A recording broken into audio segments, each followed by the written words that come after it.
দুপুরের মধ্যাহ্ন ভোজন নিয়ে বসেছি। আজকে আমার ফেসের দিকে তাকাবেন, আমার ফেসে পুরো ক্লান্তি আর কষ্টর ছাপ, কারণ প্রচণ্ড শরীর খারাপ। দেখে বুঝতেই পারছো প্রচণ্ড শরীর খারাপ, মানে আমি নিচু হতে পারছি না। আজকে একাদশী, তো একাদশীটা পালন করছি, কারণ সারা বছরটা পালন করতে পারি না, আমার শরীর খুব খারাপ, মানে হয় না, বাইরে বেরোতে হয় তো। কিন্তু আজকে যেহেতু বাবার কাজটা চলে আসছে, এখন যে কটা একাদশী পড়বে সেই কটা একাদশী পালবো। আজকে বানিয়েছি এই যে লুচি বানালাম, এখন গরম গরম লুচি, ছোলার ডাল, আলু ভাজা, আম, শশা, তরমুজও আছে, তরমুজ এখনও কাটিনি। তো এই আজকে আমাদের খাবার। এখনই ভাজলাম স্নান করে, প্রচণ্ড শরীর খারাপ, নাক মুখ চোখ মুখ দেখে আমার আশা করি তোমরা বুঝতে পারবে যে আমি কতটা কষ্টে আছি।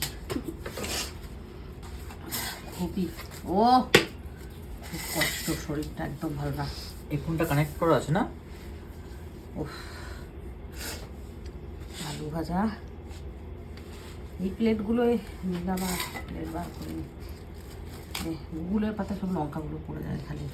নে ছোলার ডাল, এই যে আজকে আমাদের একাদশীর খাবার। সারাদিন লুচি খেয়ে কী করে থাকবো জানি না, আমি তো খেতে পারি না। চালিয়ে খেয়ে নেবে তুমি, দরকার পড়বে না না, চেষ্টা করবো রাত পর্যন্ত।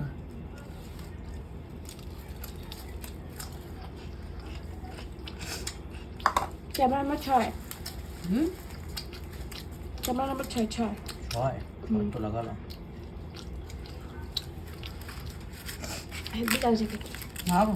লুচি আর আলু ভাজা খেতে ভালোই লাগে। বাবু তাকাচ্ছে।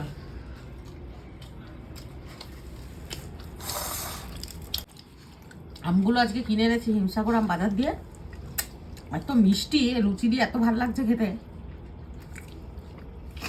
70 টাকা করে নিয়েছে। ছোলার ডাল কেউ খাবে না, শুধু মনাই খাচ্ছে, কারোর লাগবে না। এতেই আলু ভাজা, আলু ভাজাটা একটু পোস্ত দিয়েছিলাম উপর দিয়ে, বুঝলি তো। হ্যাঁ, বিচি বিচি লাগছে তো। মুখটা ছেড়ে যাচ্ছে, কিন্তু সারাদিনটা বলে খাওয়া যাবে না। না খেতে পারবো আমি। পারবি? তোরা পারলে ভালো। আমার 17 তারিখে একটা আছে, 18 তারিখে একটা আছে একাদশী। জুলাই মাসের 2 তারিখেরটাও পারবে তাহলে। ভিডিওই করতে পারছি না শরীর খারাপের জন্য, মানে ভিডিও দেখছো না ঠিকঠাক যাচ্ছে না, একটু ঠিক হলে করতে পারবো।